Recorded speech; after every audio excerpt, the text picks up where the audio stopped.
read about the Mishkan,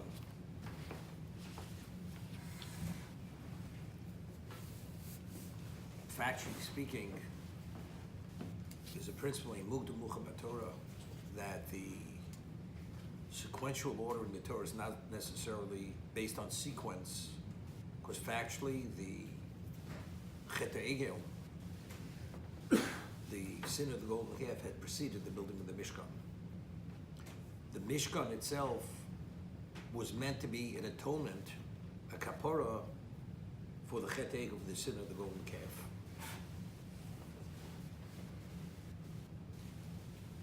There's an interesting midrash in this week's parsha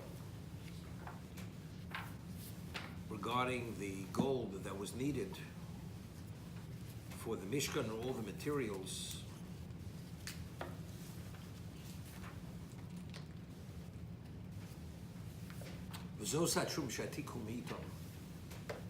If you calculate the amount of gold that went into the Mishkan, the amount of silver, the value was enormous. So asking them to participate and donate this kind of wealth, you'd say maybe it's too much. I mean, although we had the spoils of Egypt, this was the fulfillment of Achach Eitzu B'Chosh Gadol, when they leave after all the years of bondage, they go out with great wealth. But after you give us the wealth, could you imagine a 90% tax? So what are we left with? So HaKadosh Baruch Hu says, Zos ha'truma she'tikhu li me'itom, Zov. This is the tithe you should take from them, gold. What I'm asking for you to participate and donate is not yours. El mibizas hayom. What you're giving is the spoils of the sea, because the obvious question is, why would the Egyptians spit onto the seashore after the sea closed on them? Because they were worried that maybe factually they did not drown the sea, but they were coming around the other side. So to see that their enemy, their masters, were destroyed, they had to see their remains on the seashore.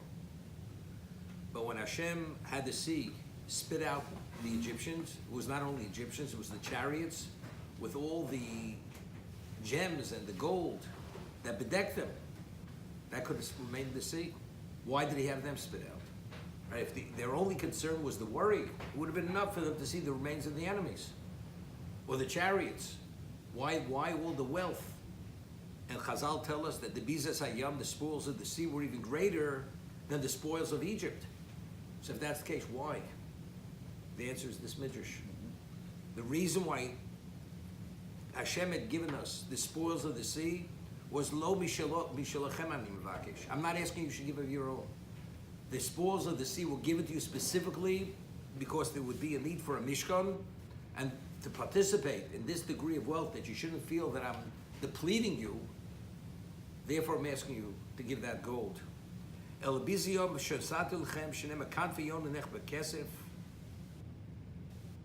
That's the reason why it was given to you.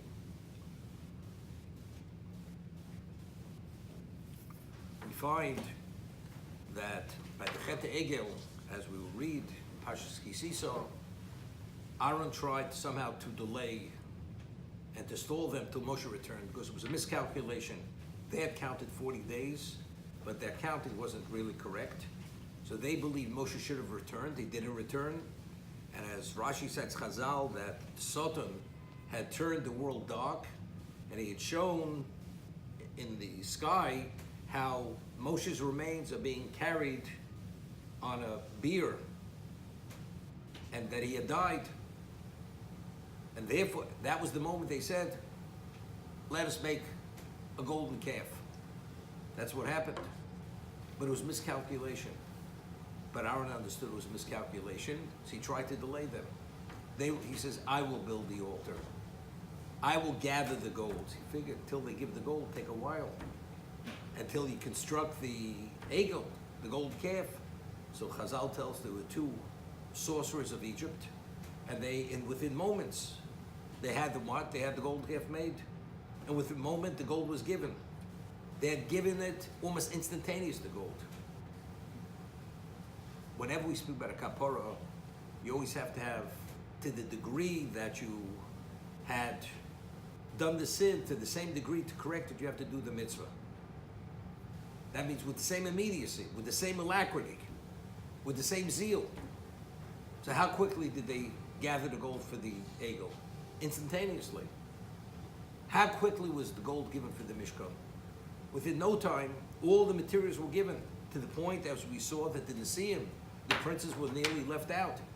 The only thing they were able to give were the Avnei Shom, Avnei Mluim, were the stones for the Choshen. That's how quickly. So therefore, and it's called Mishkan Edus, it's called the Mishkan of Testament, that Hashem forgave the Jews for the Chet Egel. Because factually, in the identical way that they sinned, in that same way, they used that ability to make the correction. But what about if they wouldn't have had gold in such enormous numbers, such volume? Or they would have felt that they're being depleted, what would have been? Maybe Chas v'Sholom, there could have been some hesitancy. And if there would have been hesitancy, what would have been? It would have created a tremendous, firstly, it wouldn't have been a kapara, because it's not measure for measure. You're not correcting it as you sinned. And what about, it's a little bit of a, could bring a prosecution, what we call kitruk. I mean, here when it comes to the sin, you do it with zeal, and here when it comes to do the correction, there's hesitancy. You're not giving so quickly. How do you not give so quickly? All the wealth you were given initially is God's wealth. Liah Kesed Liah Zov, the Navi says. So what does Hashem do? To prevent that, God says, I will give you wealth that you'll understand that wealth was not given for you. The spoils of Egypt, that's yours. But what I'm asking you to build the Mishkan, this is the spoils of the sea. It was never meant for you. As a result, they understand, so therefore they give it willingly and immediately. That's the idea. Therefore, v'yichuli truma. It's very good. I mean, Rashi says v'yichuli truma li lishmi. You should give it for me. V'yichuli truma. The truma you're giving is really mine. I gave it to you to give. It was never meant to be yours.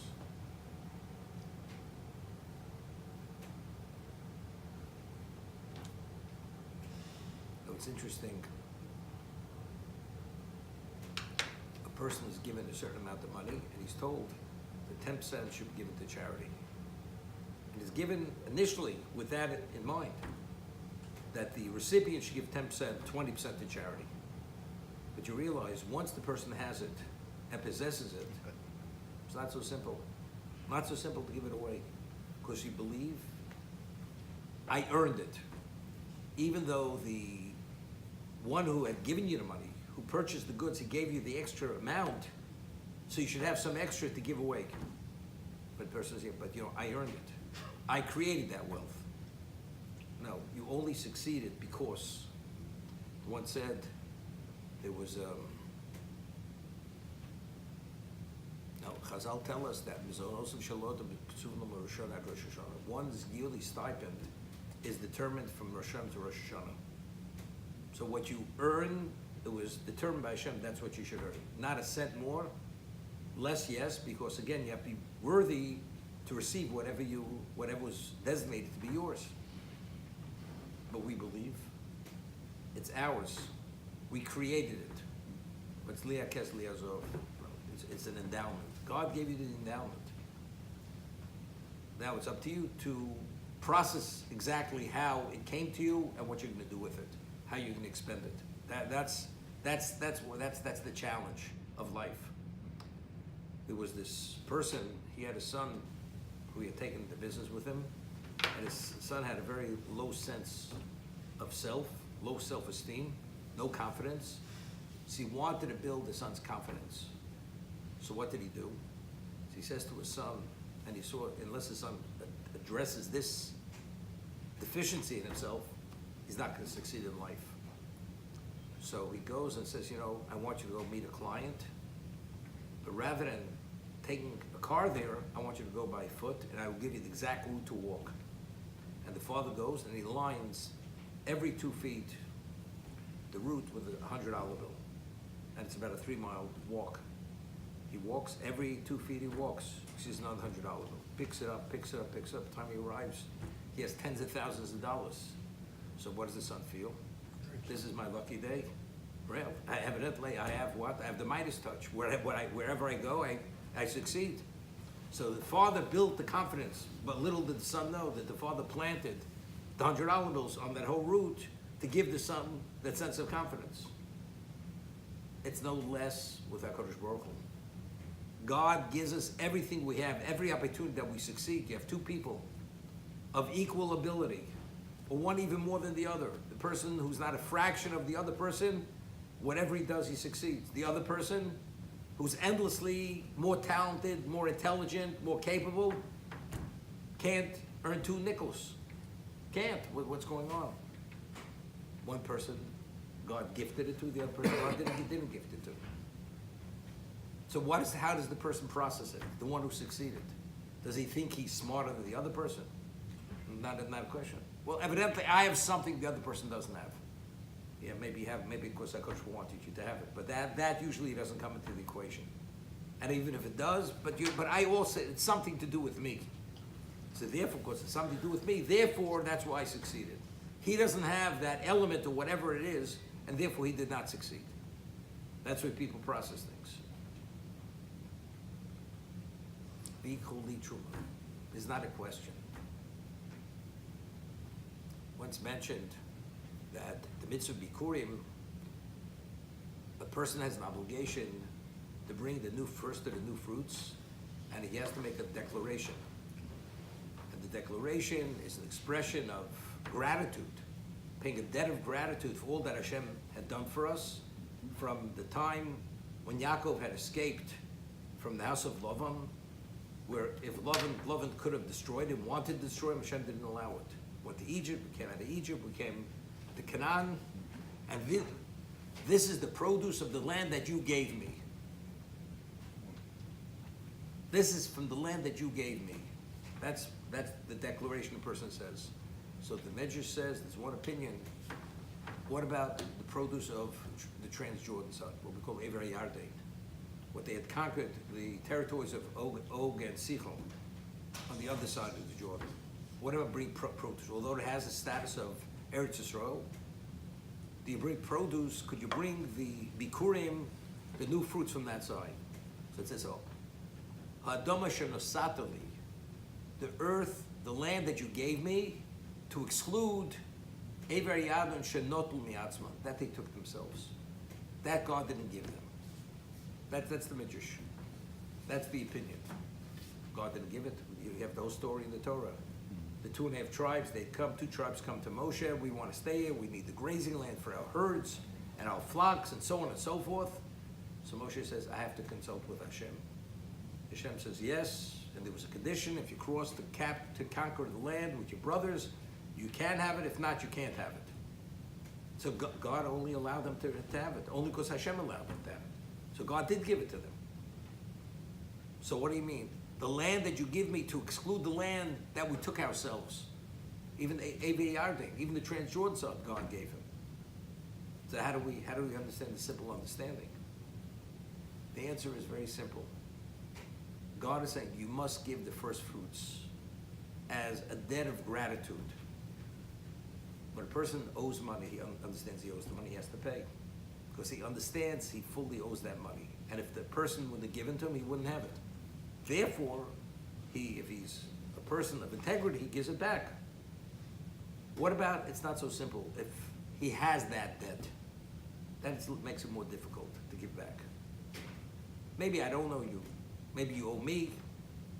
It's a little blurry, it's not so clear. It's not so easy to give it back. Now, the land of Canaan, without a question, it was gifted from Avram, Yitzchak, Yaakov, that's what we hear. Ever Yardi was never meant to be given. So why do we have it? Because we took the initiative to ask. If we wouldn't ask, we wouldn't be there. Of course Hashem had to allow it. But what about our input? Once you have your input and you could attribute something to yourself, to burden the person with a debt where he doesn't see it such a simple debt, God says, there I don't obligate you to bring that debt, because to express the gratitude with that level of thankfulness, it's not the same. Hashem doesn't do it. Hashem's not going to burden you with that. But Canaan, where it's clearly Adama Shenosatali, there you must express it. Because there's no question, this is a gift. I gifted it to you. Therefore, you bring the first of fruits to express your gratitude. V'yikhu li truma. No question, this is mine. I gave it to you specifically to what? To build the Mishkan. The promise was already what you borrowed from the Egyptians. The spoils of the sea, that has nothing to do with that. You received that. This is v'yikhu li truma. This you take from me. This you're taking from my account. This is not from your account, so to say.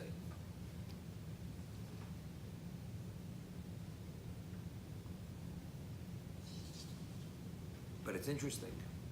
But there was a prerequisite. Even this may be the case. It's only the person who's giving voluntarily, out of the generosity of his heart. How not? Not so simple. Even with everything said and done, the people still may be holding back. Right? Because otherwise, what do we have to say? It's understood, isn't it, Vasalev? You're giving it out of generosity of your heart. It's not even yours. The answer is, you say, I wish I could keep it. I guess I have no choice. It's that kind of thing. It's like a father who gives everything to a son in his life. From the time he's born till he's working, and the son is barely literate, and he gives his son an office right next to his own office, puts on executive vice president on the son's door, the plaque, furnishes his office identically like his own, and then he calls his son, he says, son, could you please come in here, I'd like to speak to you. So the son says to the father, Dad, do I really have to? Maybe you could come into my office, you know? The father says, son, don't come. Don't come. After everything your father's done to you, you're asking your father to come to you? What are you talking about? You understand? I've given you everything. Even telling you up front that the spoils are specifically this. But only the one who gives out of generosity. Even in this context, it's possible the person holds back. It's not so simple.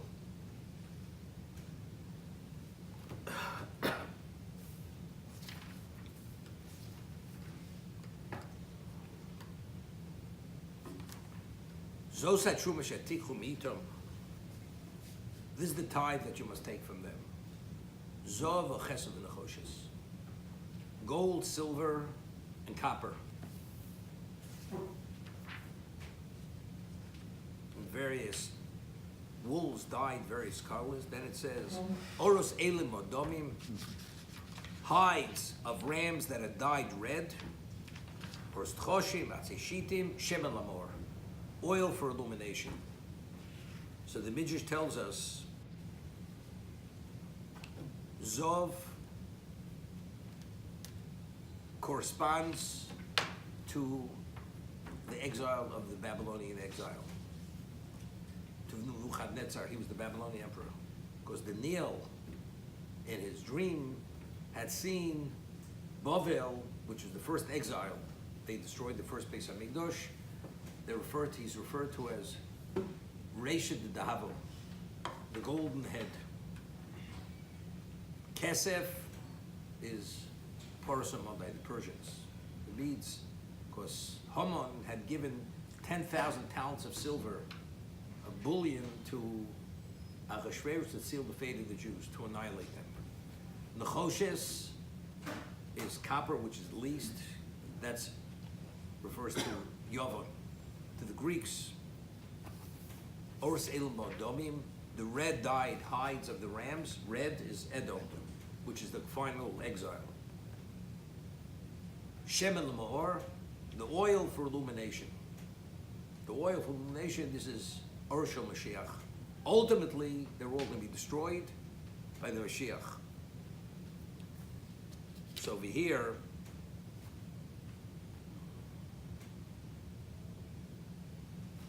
the Kli Yakar, in his commentary, explains what does it mean that the gold corresponds. It says kineged. That's the words of the Midrash. It corresponds to Bavel. The silver corresponds to Yavon, to Paras, Nechoshes to Kineged corresponds to Yavon, and the red dyed hides correspond to Edom. What does mean Kineged? Now, the question is this: to stand up against Bavel wasn't simple. It's almost like hopeless. The answer is Hashem gives us certain opportunities in advance that when we're confronted with the problem in the future, that merit stands in our stead to be able to ward off the problem.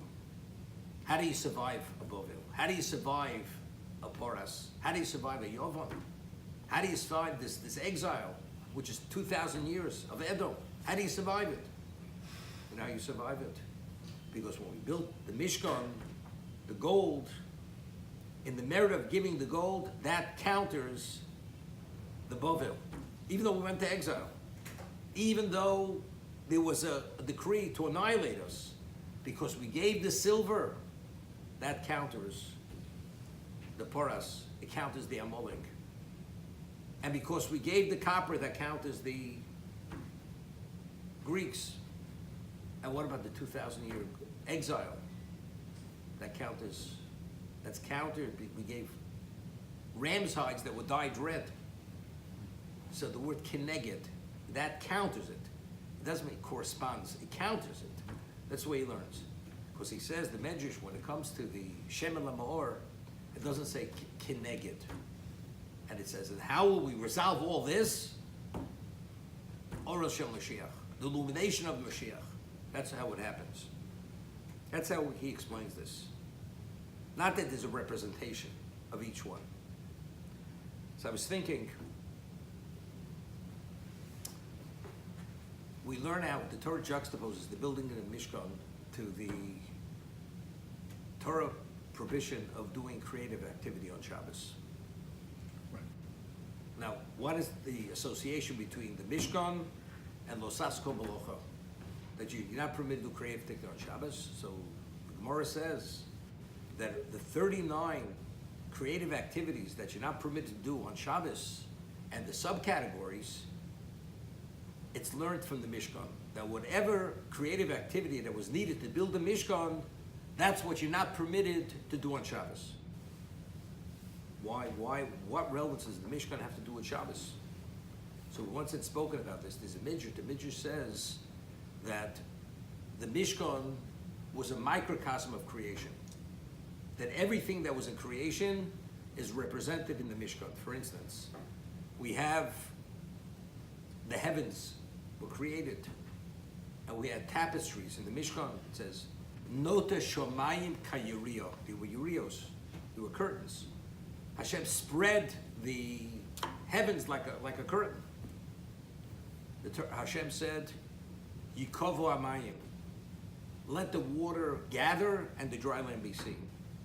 In the Mishkan, we had a kiyah, we had a laver.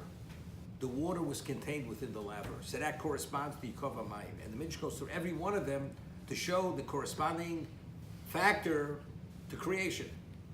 So that means the activity to build the Mishkan, whether it's weaving, dyeing, or putting the final touches on something, whatever it may be, every activity in the physical corresponds in the spiritual to what was needed to bring about every aspect of creation.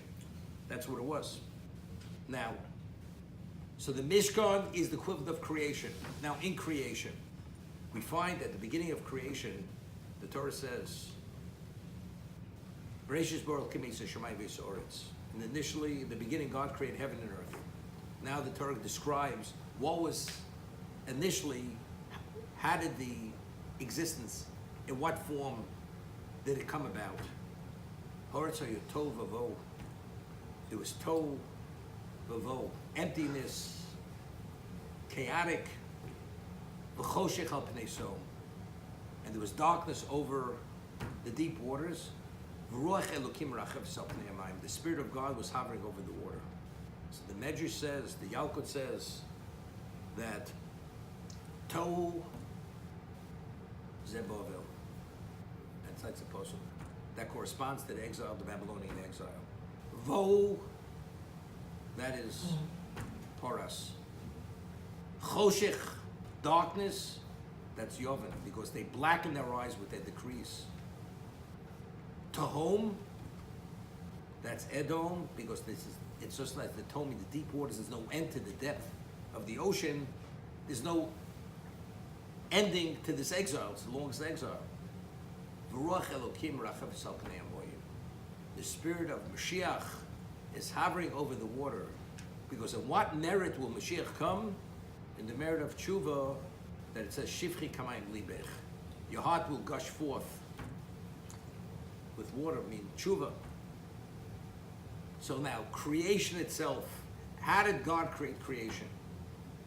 As part of creation, there's a place for Bavel, the Babylonian exile, the Persian exile, the Greek exile, the Edomic exile. So if the Mishkan itself is a replica, it's a microcosm of creation, what has to be contained within Mishkan? You have to have a representation of Bavel, Poras, and Modai, Yovon, and Edom. You have to have every one of those representations. As initially in creation, you have those representations. Because they are the counter forces to Klal Yisrael. But they can only counter us if we fail. If we behave and we do what we're supposed to do, then we're not vulnerable to them. But if we fail, as it says, the Bais Rishon, why was it destroyed? Because they violated the 3 cardinal sins. Therefore, we were vulnerable to the destruction of the Beis HaMikdash, and therefore we went to exile, Babylonian exile. Now then and then during that period, we were subject to what? To Poras, to the Persians. And then by Sheni, the Jews again, we were subject to the exile of the Greeks. And Edom, that was Sinas Chino, right?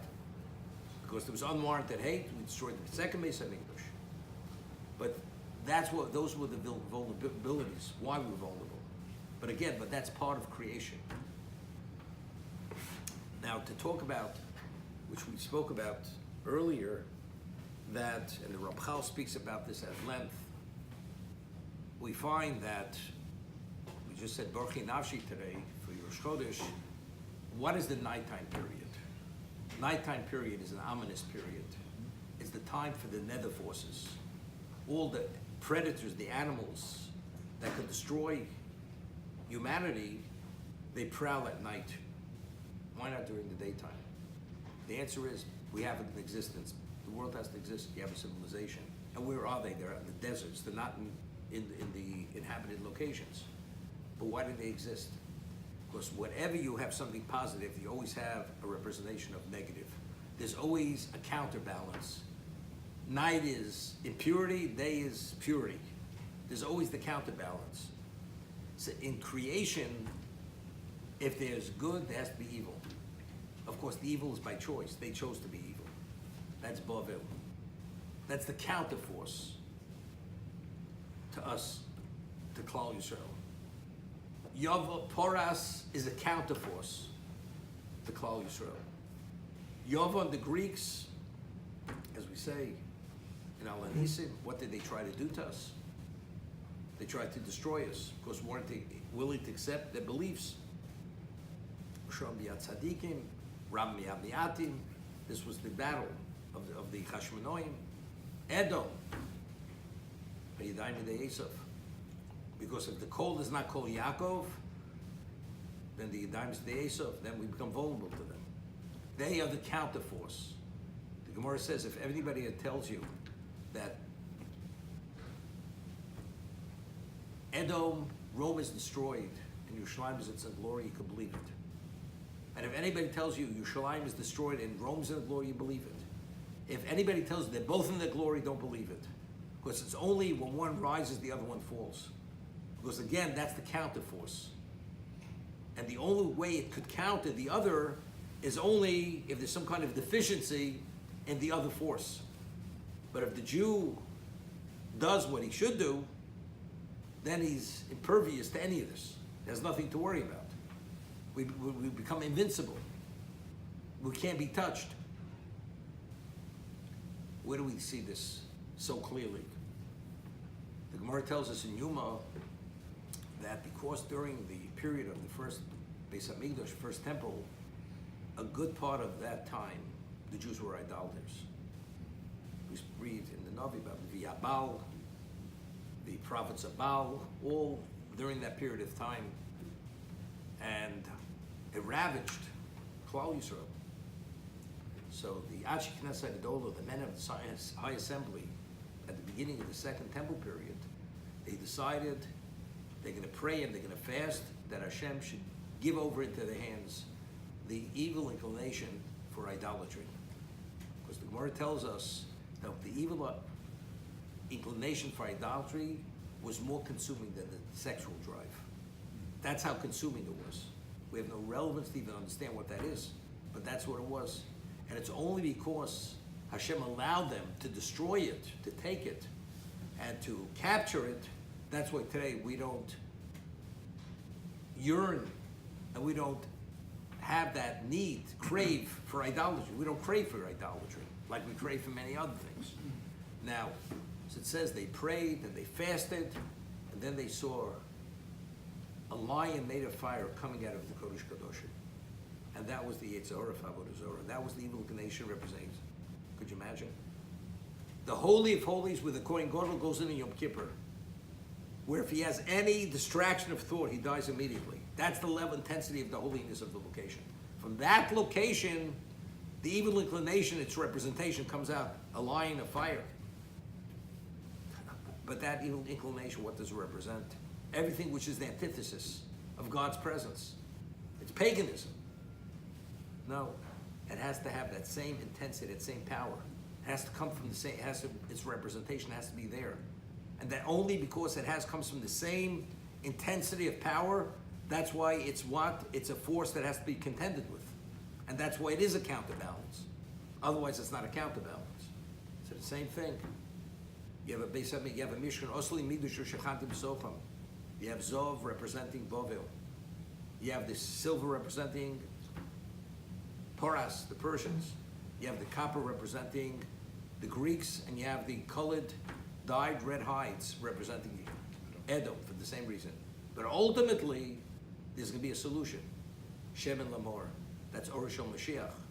He will come, it will all be destroyed.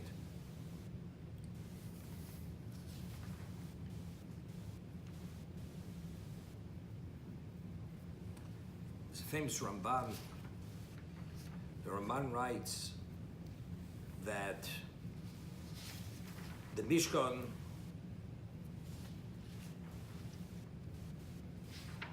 was a replica of Sinai.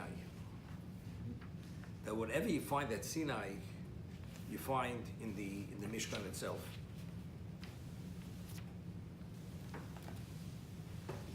He says, the Sod HaMishkanu, what is the secret of the Mishkan? What's its essence? She'akovod ha'sheshochan har Sinai shochin olav b'nistar. That the glory of God that dwelt on Mount Sinai should dwell in a concealed location. Sinai was public, was a public event. As it says, the whole world quaked. The whole world was aware of what was going on. The Mishkan, it's a small concealed location. As the verse says, the glory of Hashem dwelt on Mount Sinai. Hashem had shown us His glory and His greatness. We find the same terminology regarding Mishkan. Kvod Hashem Molei Mishkan. The glory of God permeated the Mishkan. The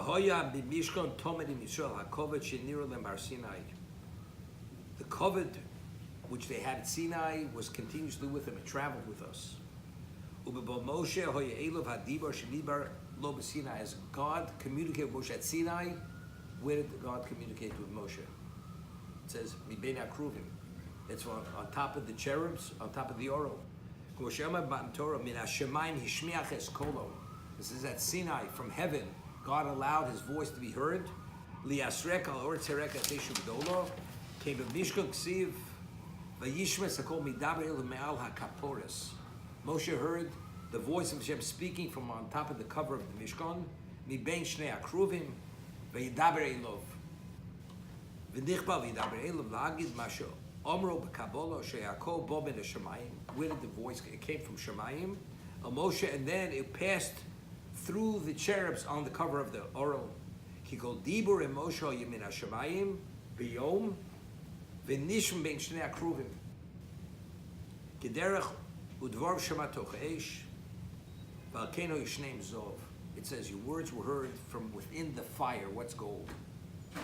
Gold is red. It's reddish. It's not like the gold we have today, which is yellowish. The original color of gold is more red, similar to fire. Now,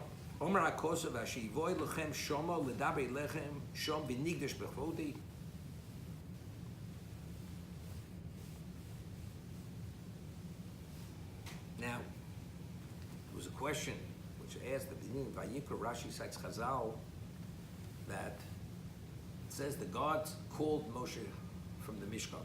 Vayikra Hashem el Moshe. So the Medrash says, what was the audibility of the sound? Was it a hush? Because nobody heard it outside the Mishkan. So it says it was no less than the loudness of the sound at Sinai. Kol Hashem b'koach, Kol Hashem shovei arozim, Kol Hashem b'moyim. It was a piercing, deafening sound. That was the same sound.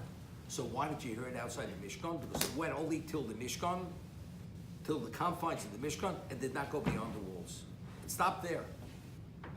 So the obvious question is, on the Mishkan that you had millions of people at Har Sinai surrounding the mountain, and everybody had to hear the voice of Hashem, okay? So therefore, you had to have that level of audibility to project the voice. But the Mishkan, it's just Moshe. What do you have to have that level of audibility? So with the Ramban, we are able to understand this. What is the Mishkan? The Mishkan is Sinai. It's replicating every aspect of Sinai. As at Sinai, the voice was that voice, it had that level of audibility, it's the same. It's the ongoing. And even more than that, what did Hashem say to Moshe in the Mishkan? That was communicating the Torah. Every communication, that's part of Torah.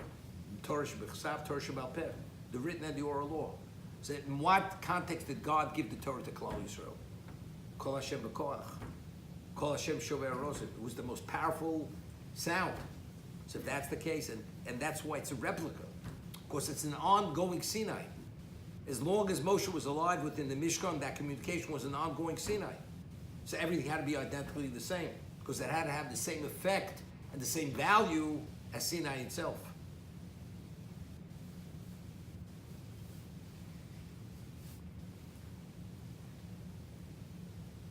It's very interesting. At Kabbalah Torah it says Hashem brought heaven to earth. And that's why the mountain was billowing with fire and smoke. He brought heaven down to earth. And that's why the world was quaking. Now, we've mentioned in the parsha regarding the suspected adulteress. A woman is forewarned by her husband not to sequester herself with another man, and she stays behind closed doors long enough that you don't know what happened. And she defied his warning. After her husband forewarns her, she defies him, she goes with another man. We don't know what happened. Did she commit adultery? Did she not have committed adultery? She was there long enough, she could have. And she claims her innocence. She says she did not commit adultery. So Torah has a whole prescription to how to determine this. The Kohen adjures her, they take the rid of salt, they race it into the water, and they take the water from the laver and take some dust from the floor of the Mishkan. She drinks it. If she committed adultery, she will swell, and she will just burst, literally physically burst and become dismembered. And if not, if she had difficulty having children, it'll come easy to her. If the children would have been ugly, they're going to be beautiful children. Everything's to the contrary. So the Ohr HaChaim HaKadosh asks, why exactly is there such a vicious, violent reaction if she committed adultery? Let her die. What's all this turbulence within her? What is it all about? He explains it like this, the Ohr HaChaim HaKadosh. He says, originally, What was the original plan of creation? We had Gan Eden, Garden of Eden. The world was pure. The serpent, the ancient serpent went, and he had Chava eat of the Eitz Hadas, tree of knowledge, and give it to her husband. But not only that, it says, Bo nochash al cha'avo, he committed adultery with her. He actually penetrated her. And what his impurities he infused within her, that's what he did. Hashem says, if that's the case, the world's a different world now. The world cannot recover any longer. The world has to be destroyed and recreated to have that original world again. Okay? Now, this woman, what does she do? The question, did she commit adultery? Did she not commit adultery? We find that there's a mitzvah that every korban that was brought in the Beis Hamikdash or Mishkan, you have to have salt on the korban. There's a positive commandment, Kol korbanecha takriv melach. Every korban has to have salt. Why? Because the Torah tells us at the beginning of creation, God separated the upper waters from the lower waters. So the upper waters, where are they located? In a spiritual realm. The lower waters, where are they located? In the physical realm. So the lower waters, they're referred to in Chazal as mei bochim, the waters of tears. They're crying. They're denied to have any association with Hashem, with God in the spiritual realm. Hashem says there's going to be a Mishkan, and there's going to be a Beis Hamikdash. Water is salt water. The salt of the water, that salt will be associated with every korban. Because the Mishkan or the Beis Hamikdash, that's the equivalent of the spiritual realm. Although it's in the physical location, but that's like in heaven. So the water on the terrestrial level will be utilized in the spiritual realm in the Beis Hamikdash or in the Mishkan. What about the water? The water in the kior, in the laver, that water, although it's on the terrestrial level, that water is the equivalent of the water in heaven. This is the consolation.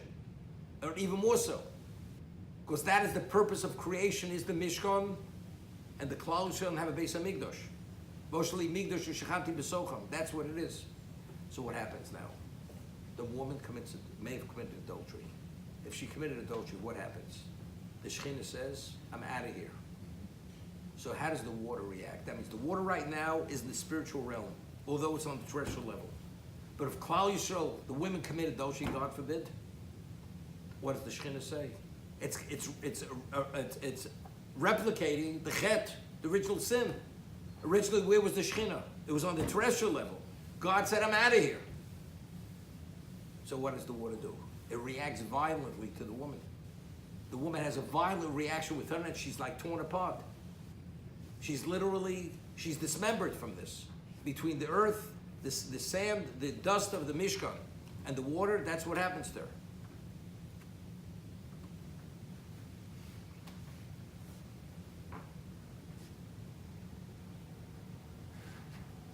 The Mishkan itself is like bringing heaven to earth.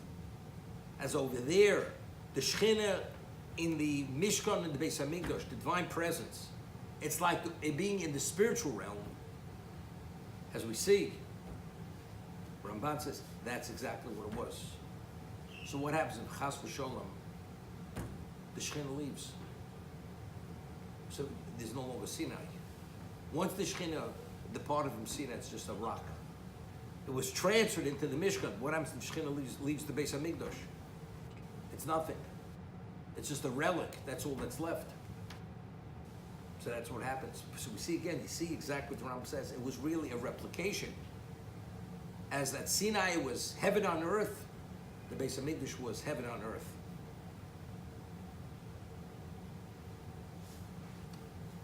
Chazal tell us in the Mishnah Pirkei Avos that there were so many miracles happened, 10 miracles happened in the Beis Hamikdash every day. But the Gemara says that the Beis Hamikdash, on Yom Kippur, you can imagine how many Jews were in the sanctuary.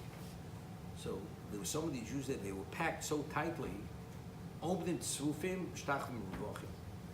they would hear the Kohen Gadol enunciate the name of Hashem, they would prostrate themselves. They're standing pressed together, literally. And the moment they hear the name of Hashem, they all prostrate themselves, and there's enough for each of them to prostrate themselves.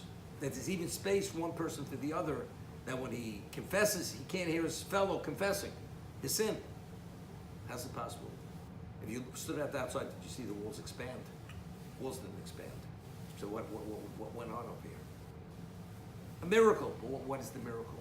What is the miracle? The whole concept of time and space and limitation only has relevance to the physical realm. The spiritual realm has no relevance.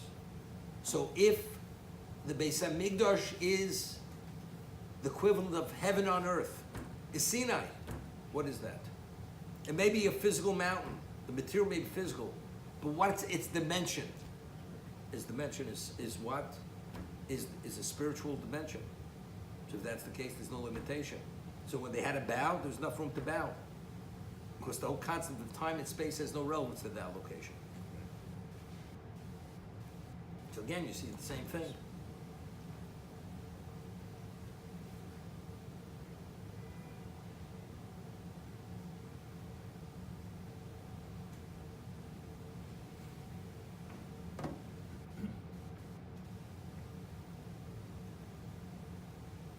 Ramchal writes that when a Navi, a prophet, would prophesy, when God would communicate to the Navi information, the prophet information, that the information or the understanding, if you would live 100 years, you couldn't absorb that much information. But if it came through a prophetic communication, it was unlimited. What's the understanding? Because when the Navi prophesies, it has nothing to do with the mind. It's not what the mind understands, it's directly to the neshama, to the soul. Now, the whole concept of this amount of information to be communicated takes so many years, so many hours, so many days, so many months. Has no relevance. We're speaking about a spiritual communication to the neshama. What you're able to amass and grasp and understand, it's literally endless, unlimited. That's the reason. Before Adam ate of the Eitz Hadas, what was his understanding? Romi Sofa, Olamat Sofa. He was able to see from one end of the world to the other. There was nothing which occluded his understanding or has blocked his grasp of anything.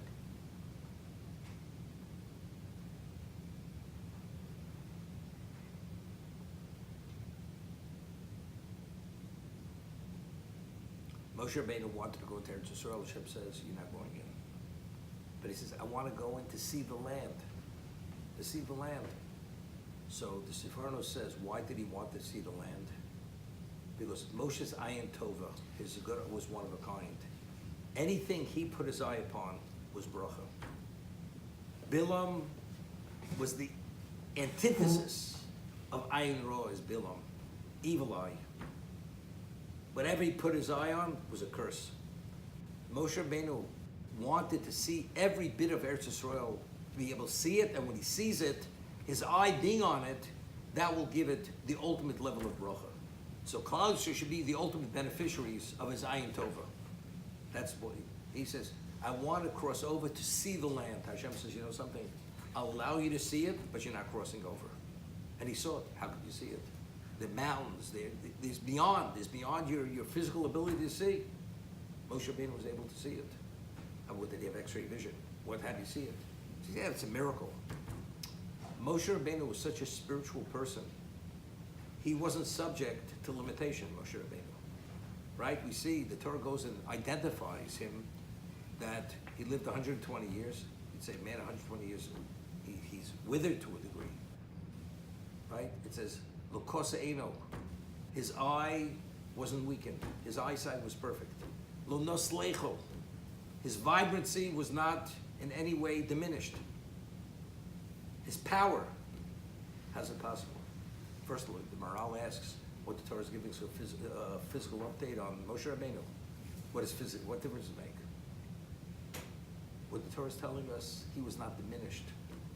Because since within the spiritual context, he's totally spiritual, the whole concept of diminishment has no relevance. That's what the Torah is identifying Moshe. Factually, that was his physical condition. Therefore, his eye could see everything. There was nothing that was not available to his eye. It says Ayin Tova can be on anything, on everything.